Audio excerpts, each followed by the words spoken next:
வணக்கம் ஃப்ரெண்ட்ஸ், இன்னைக்கு நம்ம ஐஸ் பிரியாணி சேனல்ல மாப்பிள்ளை சம்பா அரிசி மாவுல இடியாப்பம் எப்படி பண்றதுன்னு பார்க்கலாம். ஒரு எளிமையான ஒரு ஆரோக்கியமான உணவு, குழந்தைங்க வந்து ரொம்ப விரும்பி சாப்பிடுவாங்க. இதை எப்படி பண்ணலாம்னு பார்க்கலாம் வாங்க. தேவையான பொருட்கள்: மாப்பிள்ளை சம்பா அரிசி மாவு 2 கப் எடுத்திருக்கேன். 250 ml கப்ல எடுத்தேன். இது வந்து 300 கிராம் இருக்கு. இந்த மாவு எப்படி தயார் பண்றது அதுக்கான வீடியோ வந்து கீழே டிஸ்கிரிப்ஷன் பாக்ஸ்ல லிங்க் கொடுக்கப்பட்டிருக்கு, அதுல போய் பாருங்க. உப்பு தேவையான அளவு சேர்த்துக்கலாம், மிதமா சேர்த்தா போதுமானது. எண்ணெய் 2 டீஸ்பூன் எடுத்திருக்கேன். நல்லெண்ணெய் தவிர மீதி எந்த எண்ணெய் உங்களுக்கு வேணுமோ எடுத்துக்கோங்க. இது வந்து ஆப்ஷனல் தான். இந்த எண்ணெய் நம்ம சேர்க்கறதுனால நமக்கு இடியாப்பம் பார்க்கறதுக்கு கொஞ்சம் பளபளன்னு இருக்கும். மேலும் கொஞ்சம் நேரம் ஆக ஆக இடியாப்பம் வந்து காஞ்சு போகாம இருக்கிறதுக்கு இது கொஞ்சம் உதவி செய்யும். மாவு வந்து ஈஸியா உரல்ல இறங்கும். இந்த இடியாப்பம் நம்ம புழிஞ்சு எடுக்கிறதுக்கு இப்பெல்லாம் இந்த இடியாப்பம் உரலே கிடைக்குது. இதுல வந்து இடியாப்பம் நம்ம புழிஞ்சோம்னா ரொம்ப மெலிசா இருக்கும் பாக்கிறதுக்கே. அப்படி இல்லைன்னா உங்ககிட்ட இருக்கக்கூடிய முறுக்கு குழல் நீங்க எதுல வேணா புளியலாம். அதுல இருக்கிறதுலயே சின்ன கண்ணா எடுத்து வச்சு புளிங்க. இப்ப இந்த மாவு வந்து நம்ம லேசா ஒரு 2 நிமிஷம் கருக விடாம வறுத்து எடுத்துடலாம். மாவு நிறைய தயார் பண்ணி வைக்கிறப்போ அப்பவே வறுத்திருந்தீங்கன்னா இப்ப வறுக்க தேவையில்லை.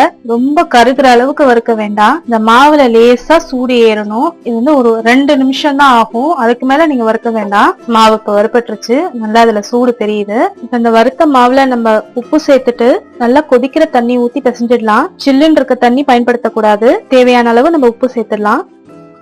இதை ஒரு முறை நல்லா கலந்து விட்டுறலாம். பாருங்க, தண்ணி வந்து நல்லா இந்த மாதிரி கொதிக்கிற பதம் இருக்கணும். இது மாதிரி சேர்த்து பிசைஞ்சாதான் நமக்கு மாவு நல்ல பதத்துல வரும். இந்த மாவுல நம்ம இந்த தண்ணி சேர்த்து பிசைஞ்சிடலாம்.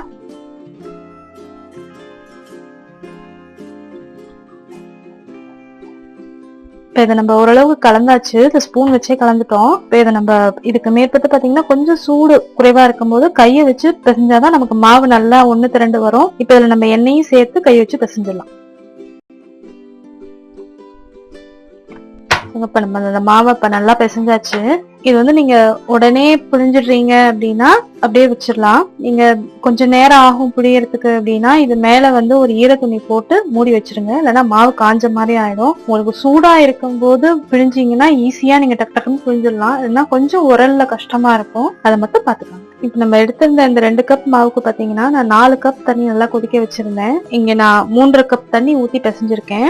ஆனா நீங்க வந்து நீங்க மாவு பிசையும் போது ஒரு 4 கப் தண்ணி வச்சு கொஞ்சம் கொஞ்சமா ஊத்தி பிசைஞ்சீங்கன்னா உங்களுக்கு மாவு கரெக்டான பதத்துல வரும். இப்ப இதை நம்ம புழிஞ்சிடலாம். இப்ப இங்க பாத்தீங்கன்னா நான் சாதாரண இட்லி தட்டுல தான் புளிய போறேன். நீங்க குக்கர் இட்லி தட்டுலயும் புளியலாம். அதுல கொஞ்சம் எண்ணெய் தடவிட்டு புழிஞ்சிங்கன்னா இதே மாதிரி நல்லா வரும். இந்த உரல்ல கொஞ்சம் எண்ணெய் தடவிட்டு அதுக்கப்புறம் மாவு போடுங்க. கொஞ்சம் தளர்வா பிழிஞ்சுக்கோங்க, ரொம்ப நெருக்கமா புளிய வேண்டாம், அப்படின்னா உள்ள வேகாது. இப்ப இதை நம்ம இட்லி பானையில வச்சு வேக வச்சிடலாம். பாருங்க, நம்ம இட்லி தட்டுல வச்ச இடியாப்பம் இப்ப வெந்துருச்சு நல்லா. இது வேகிறதுக்கு ரொம்ப நேரம் எடுக்காது, 5 நிமிஷம்குள்ளதான் ஆகும். ரொம்ப நேரம் வேக விட்டீங்கன்னா இடியாப்பம் இறுகுன மாதிரி ஆயிடும். இப்பெல்லாம் கடைகள்ல இந்த மாதிரி இடியாப்பம் ஸ்டாண்ட் கிடைக்குது. இதுல பாத்தீங்கன்னா இந்த மாதிரி 4 தட்டு இருக்கும். இதுல நீங்க பிழிஞ்சீங்க அப்படின்னா ஹோட்டல் இடியாப்பம் மாதிரி இருக்கும். இந்த ஸ்டாண்ட வந்து நீங்க குக்கர்லயும் வைக்கலாம். இப்ப நான் இதை வந்து சாதாரணமான இட்லி பானையில தான் வேக வைக்க போறேன். இது மேல கொஞ்சம் எண்ணெய் தடவி வச்சிருக்கேன். இதுல நம்ம புழிஞ்சிடலாம்.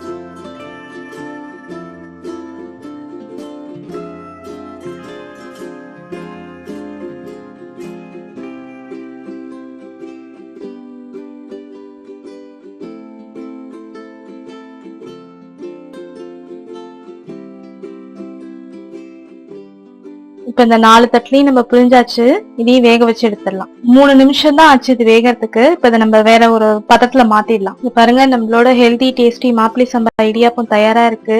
இது கூட பரிமாறத்துக்கு நான் பன்னீர், மொச்சக்காய், பச்சை பட்டாணி, இன்னும் நிறைய காய்கறி போட்டு குருமா வச்சிருக்கேன். பச்சை பயிறு கொஞ்சம் தாளிச்சு வச்சிருக்கேன்.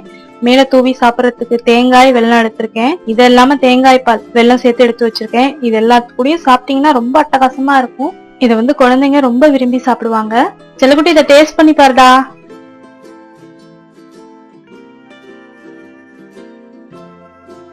செல்லக்குட்டி, எப்பரா இருக்கு? செஞ்சு பார்த்துட்டு உங்களோட கமெண்ட்ஸ் எனக்கு சொல்லுங்க. நன்றி.